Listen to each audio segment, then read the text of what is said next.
नमस्कार, स्वागत है आप सभी का हमारी खास पेशकश खबर हटकर में। मैं हूं ऋतु वर्मा। खबरों की भागदौड़ में कुछ ऐसी दिलचस्प, समाज को आईना दिखाने वाली और हम सबका मनोबल बढ़ाने वाली खबरें अक्सर छूट जाती हैं।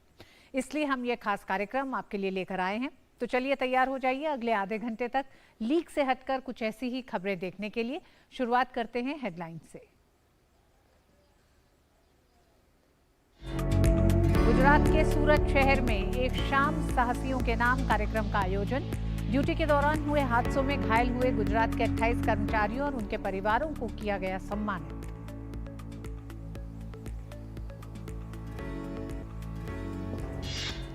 जम्मू कश्मीर में बदली ग्रामीण इलाकों की तस्वीर। उधमपुर के सौंथन ग्राम पंचायत में खुली आधुनिक सहूलियतों से लैस लाइब्रेरी। 24 घंटे बिजली सुनिश्चित करने के लिए सोलर लाइट का भी प्रबंध।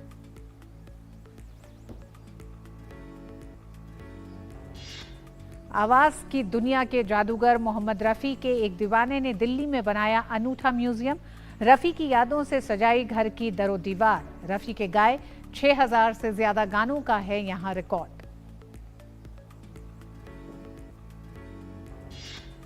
जर्मनी में घटते जल स्तर के कारण जलमार्गों में जहाजों को चलाने में हो रही कठिनाई से बचने के लिए विशेष जहाज का निर्माण। स्टॉल्ट लुडविग शाविन नामक जहाज कम पानी में भी चलने में है सक्षम।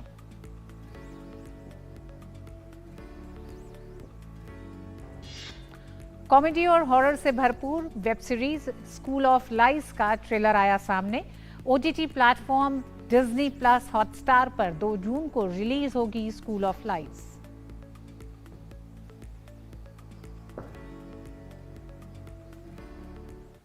और इस समय जो खबर सामने आ रही है, देश की राजधानी दिल्ली के शाहाबाद में दिल दहलाने वाला मामला सामने आया है। यहां पर एक सनकी आशिक ने 16 साल की नाबालिग लड़की की हत्या कर दी है। हत्या की यह वारदात सीसीटीवी में कैद हुई है। आरोपी साहिल ने किशोरी पर चाकू से हमला किया और फिर 20 बार चाकू से वार किया। बाद में आरोपी ने किशोरी पर पत्थर से भी हमला किया है। दिल्ली पुलिस पीआरओ सुमन नलवा ने बताया कि कल शाहबाद डेयरी में एक हत्या का मामला सामने आया था। मामले में कई टीमें जांच कर रही हैं।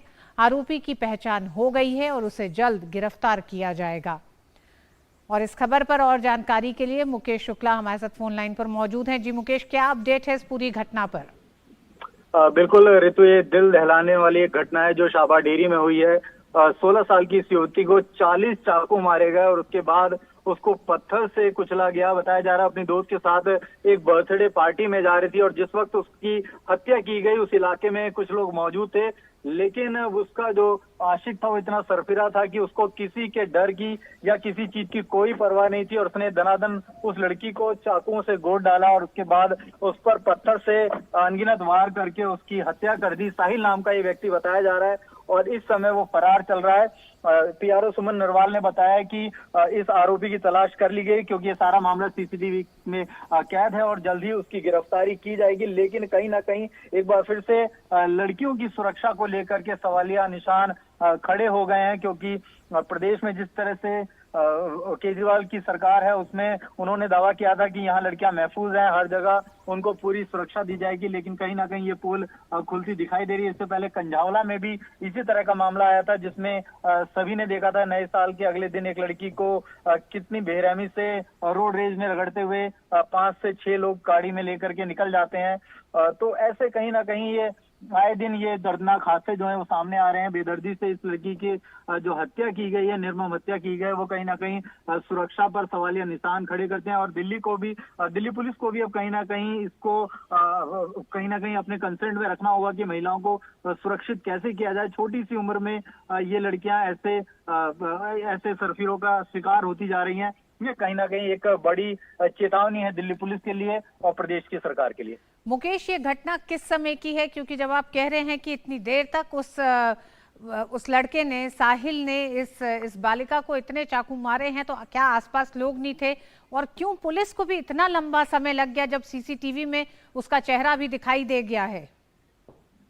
बिल्कुल, साहिल नाम का ये व्यक्ति है और जैसे मैंने आपको बताया कि वो एक गली से गुजर करके अपनी दोस्त के साथ जा रही थी, उस समय इस पर ये हमला किया गया। ये शाम के वक्त की वारदात बताई जा रही है।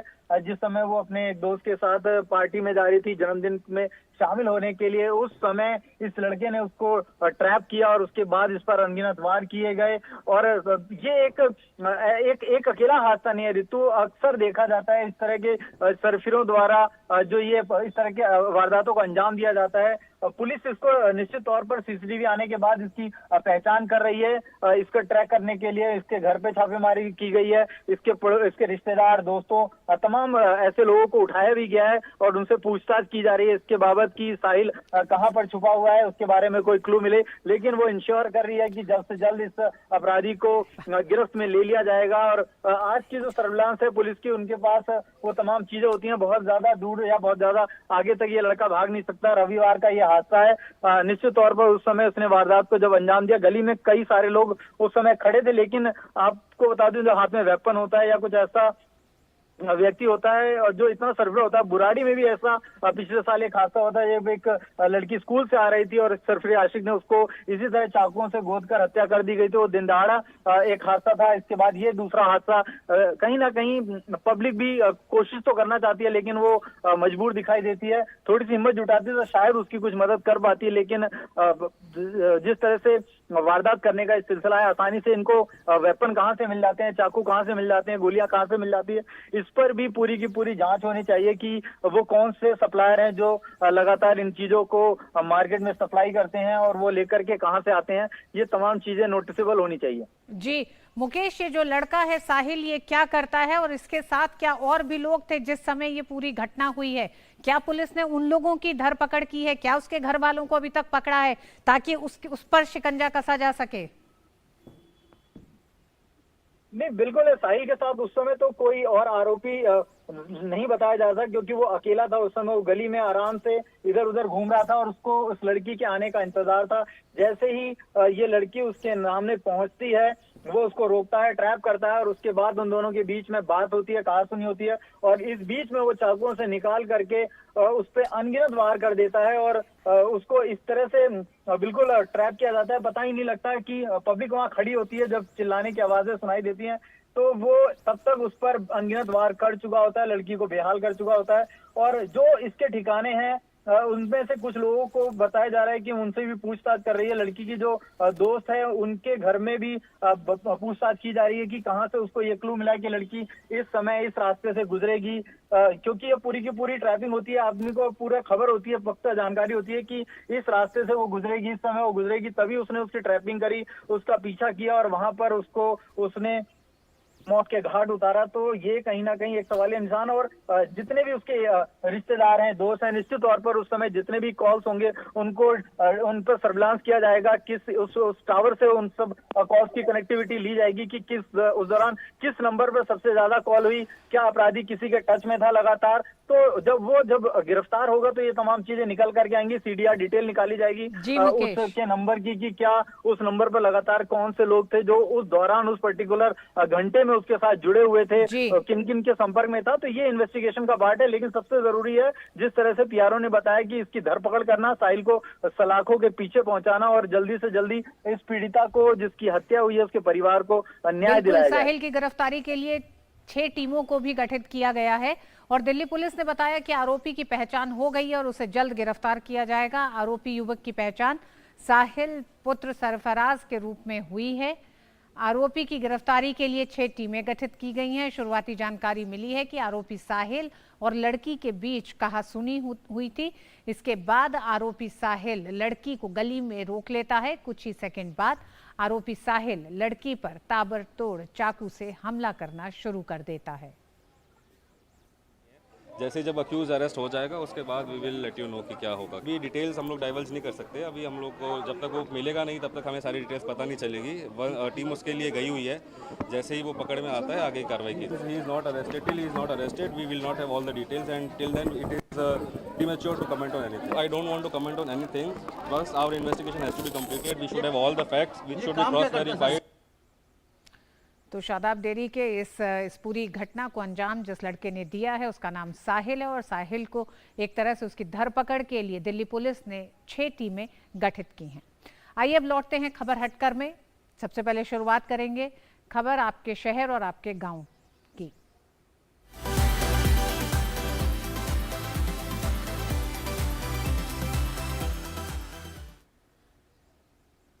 एक्शन हीरो की तरह रियल लाइफ में अपनी जान की परवाह न करके लोगों की जान बचाने वाले और उन हादसों में घायल होने से निशक्त हुए विभिन्न विभाग के कर्मचारियों के सम्मान में हीरानगरी सूरत के इंडोर स्टेडियम में विशेष कार्यक्रम का आयोजन किया गया। इस कार्यक्रम में गुजराती लोक गायक कीर्तिदान गढ़वी भी शामिल हुए। अलग अलग क्षेत्र में कार्यरत और ड्यूटी के दौरान हुए हादसों में घायल होने से निशक्त हुए विभिन्न विभाग के कर्मचारियों के सम्मान में गुजरात की हीरानगरी सूरत के इंडोर स्टेडियम में एक शाम साहसियों के नाम कार्यक्रम का आयोजन किया गया। प्रतिपालना चैरिटेबल ट्रस्ट और विश्व हिंदू महासंघ की ओर से आयोजित कार्यक्रम में ड्यूटी के दौरान हुए हादसों में घायल हुए गुजरात के कुल 28 लोगों को और उनके परिवारों को सम्मानित किया गया। कार्यक्रम में सम्मानित किए जाने से कर्मचारी और उनके परिजन भी काफी खुश नजर आए। कॉल हुआ था आईपी मिशन स्कूल के सामने सौदागढ़ वार्ड में आग लगी हुई थी 3री मंजिल पे। हमने वहाँ पे गए और पूछे तो बोला घर में गादला जल रहा है। जब ऊपर गए 3रे मंजिल पे तो 2-3 बच्चे थे अंदर। 2 बच्चे को हमने निकाला और फिर बाहर निकाल के और बच्चे को ढूंढने गया तो गैस का सिलेंडर ब्लास्ट हो गया। और वहाँ पे बहुत सारे आदमी घर में थे, वो सब भी इंजर्ड हो गए और फ्लैश फायर हुआ था। 21 आदमी जल गए थे। सबसे ज़्यादा मैं आगे था तो मेरा दोनों हाथ कायम के लिए चला गया और पूरे शरीर से हम इंजर्ड हो गए। दोनों बच्चे तो बच गए, बच्चे को कुछ नहीं हुआ पर हम इंजर्ड हो गए। विश्व हिंदू महासंघ सभा गुजरात की तरफ से इंडोर स्टेडियम में जो वो कार्यक्रम रखा गया है उसमें हमको आमंत्रित किया गया और उसके लिए और हम 28 लोगों का इधर सम्मान हुआ है। इसलिए हम विश्व हिंदू महासंघ सभा गुजरात का हम बहुत बहुत धन्यवाद करते हैं। गुजरात में ये अपनी तरह का अनूठा कार्यक्रम था जिसमें बड़ी संख्या में लोग पहुंचे। इस कार्यक्रम में गुजरात के लोग प्रसिद्ध गायक कीर्तिदान गढ़वी ने भी शानदार प्रस्तुति के जरिए समा बांध दिया।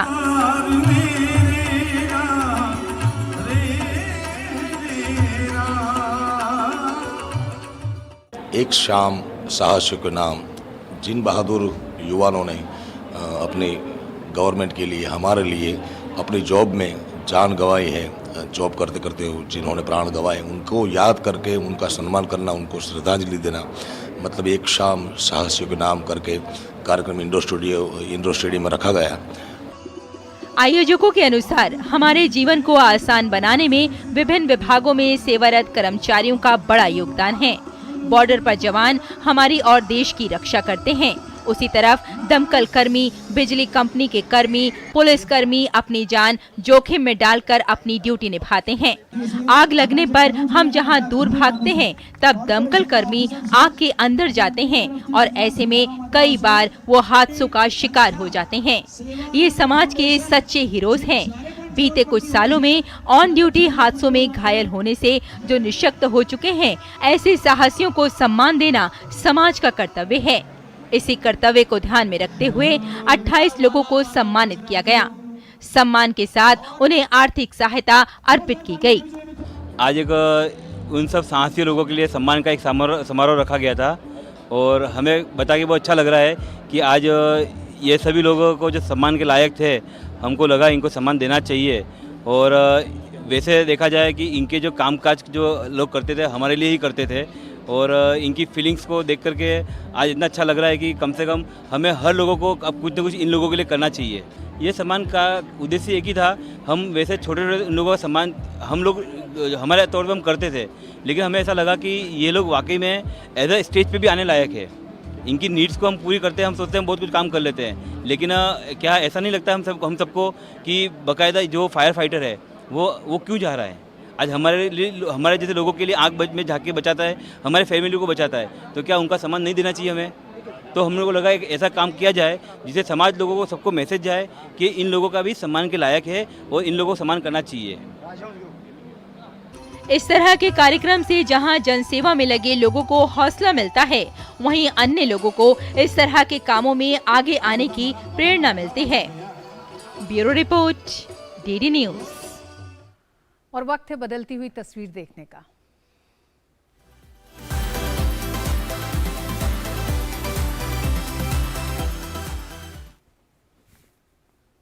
शिक्षा किसी समुदाय को सशक्त बनाने और ग्लोबल विलेज के इस दौर में अवसरों का लाभ उठाने में युवाओं की मदद करने का एकमात्र तरीका है। शिक्षा का अधिकार और शैक्षिक नीतियों की समावेशिता ने हमेशा विशेष रूप से दूरस्थ इलाकों के छात्रों के बीच शैक्षणिक फासले को कम करने का प्रयास किया है। इसी सिलसिले में जम्मू कश्मीर के उधमपुर जिले में खास पहल की गई है। यहाँ दूरगामी ग्रामीण क्षेत्रों के छात्र छात्राओं को शिक्षा में आगे बढ़ाने के लिए ग्राम पंचायत ने लाइब्रेरी की शुरुआत की है। जम्मू कश्मीर के जिला उधमपुर में सौथन ग्राम पंचायत एक दूरगामी ग्रामीण क्षेत्र तो है ही, साथ ही गरीब, पिछड़े और अनुसूचित जाति के लोगों की बड़ी आबादी भी है। लेकिन अब ये ग्राम पंचायत विकास की एक नई तस्वीर पेश कर रही है। सौथन को जब से प्रधानमंत्री आदर्श ग्राम योजना के तहत लाया गया है, तब से यहाँ विकास का कार्य तेजी से हुआ है।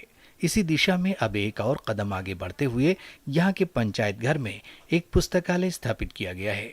समाज कल्याण विभाग के सहयोग से बनी लाइब्रेरी में तमाम आधुनिक सुविधाओं के साथ हर तरह की पुस्तकें, विशेषकर प्रतियोगी परीक्षाओं की किताबें उपलब्ध कराई गई हैं।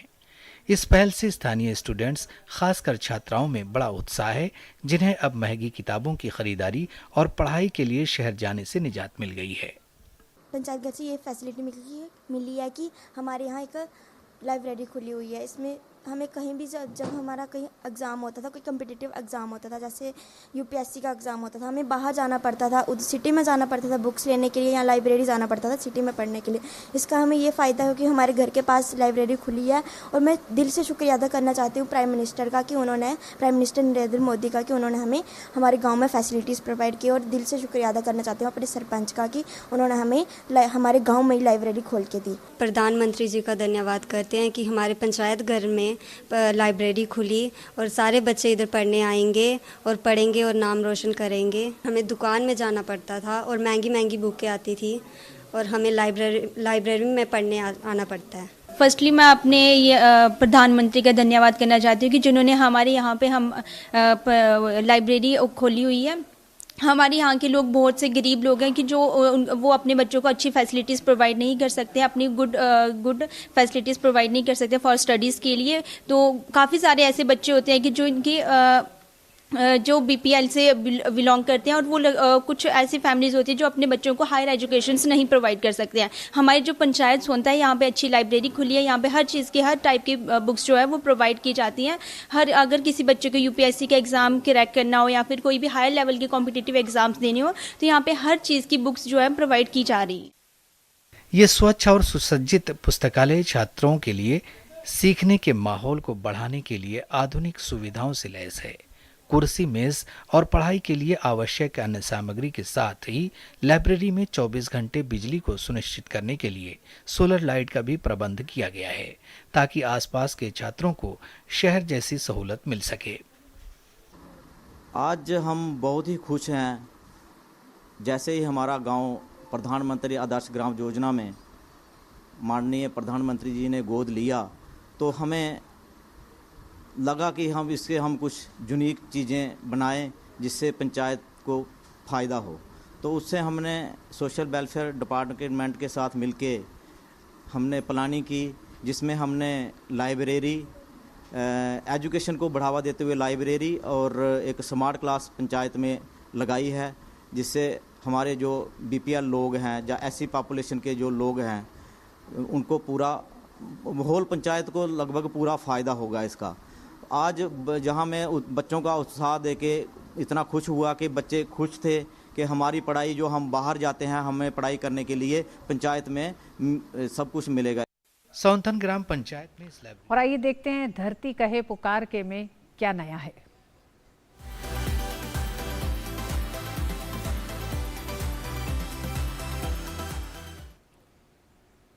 श्री कृष्णायन देसी गौरक्षा उत्तराखंड की देसी गायों की सबसे बड़ी गौशाला है, जहां गायों को गौशाला के सन्यासी आश्रय देते हैं और उनकी देखभाल करते हैं और उसी गौवंश के गोबर और गौमूत्र से प्राकृतिक खेती करते हुए भारतीय कृषि परंपरा को बढ़ाते हुए देसी गौवंश पालन के जन जागरण अभियान को सफल बनाने में जुटे हैं।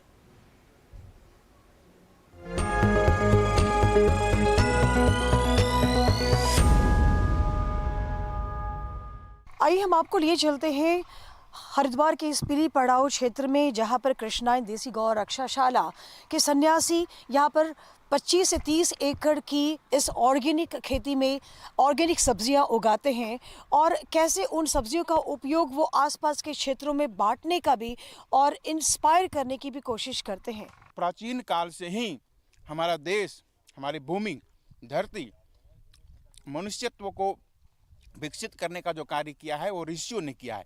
हमारा देश ऋषि और कृषि का था। पहले ऋषि जंगल में ध्यान तप किए, उनको ज्ञान उत्पन्न हुआ, फिर उन्होंने जंगल में ही घूमने वाली गौ को अपने साथ रखने लग गए।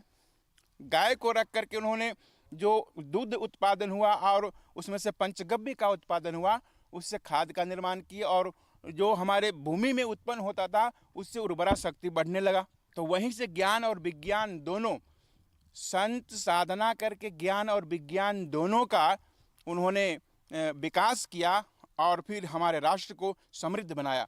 हम जब तक ऑर्गेनिक खेती नहीं करेंगे, जब तक हम ओरिजिनल जो स्वरूप है खेत का, उसको हम जब तक स्वरूप नहीं बनाएंगे, तब तक हम अपने स्वास्थ्य को बना नहीं सकते हैं।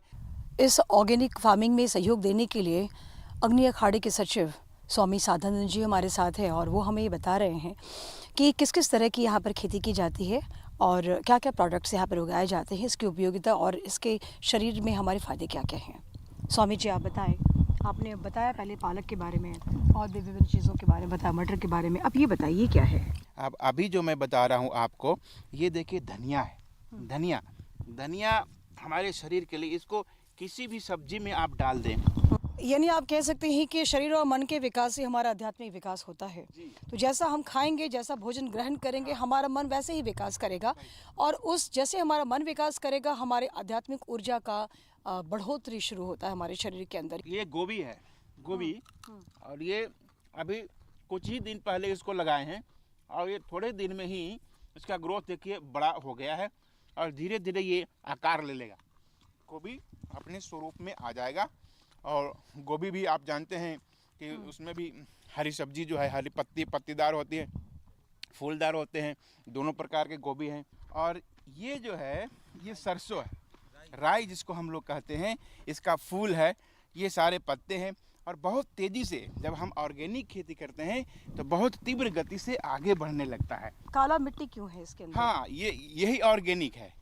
इसमें अपने देसी गौ के खाद और गौमूत्र इसमें डाला गया है, इसलिए इसका रंग, ये इसका मौलिक रंग कलर है। जो हमारे कृष्णायन देसी गौरक्षाशाला है उसमें हम अनेकों प्रकार के गिरे हुए, विकलांग, भटके हुए, बीमार जो भी गौ हैं उसको हम लोग लेकर के उस रक्षणशाला में, गौरक्षणशाला में रखते हैं और उनका चिकित्सा कराते हैं, उनका सेवा सत्कार करते हैं, उनका पालन पोषण करते हैं और उनसे जो हमें मूत्र और गोबर प्राप्त होता है उसी को हम लोग खाद के रूप में निर्माण करते हैं, खाद बनाते हैं और उसी खाद से हम लोग यहाँ पुनः फिर खेती करते हैं। इसमें हम मूली है हमारे पास में, फिर यहाँ पे शलजम है, गाजर है, चने हैं, पालक हैं, तो ये सभी जो भी हमारे पास ऑर्गेनिक चीज़ है, ये सभी लगभग 62 बीघे ज़मीन में सभी हमारे विरक्त ब्रह्मचारी जो हैं वो सभी लोग मिल कर के खेती को कर रहे हैं। गोबर जो होता है वो भी अनेकों प्रकार का गोबर होता है, उसमें कूड़ा करकट मिला हुआ होता है, लेकिन जो देसी गौ के उत्सर्जन से जो गोबर हमें प्राप्त होता है, उसके गौमूत्र प्राप्त होता है, उससे जो हम खाद बनाते हैं, वो खाद जो होता है, उस खाद के माध्यम से जब हम फसल को उत्पादन करते हैं तो वो फसल ऑर्गेनिक फसल होता है।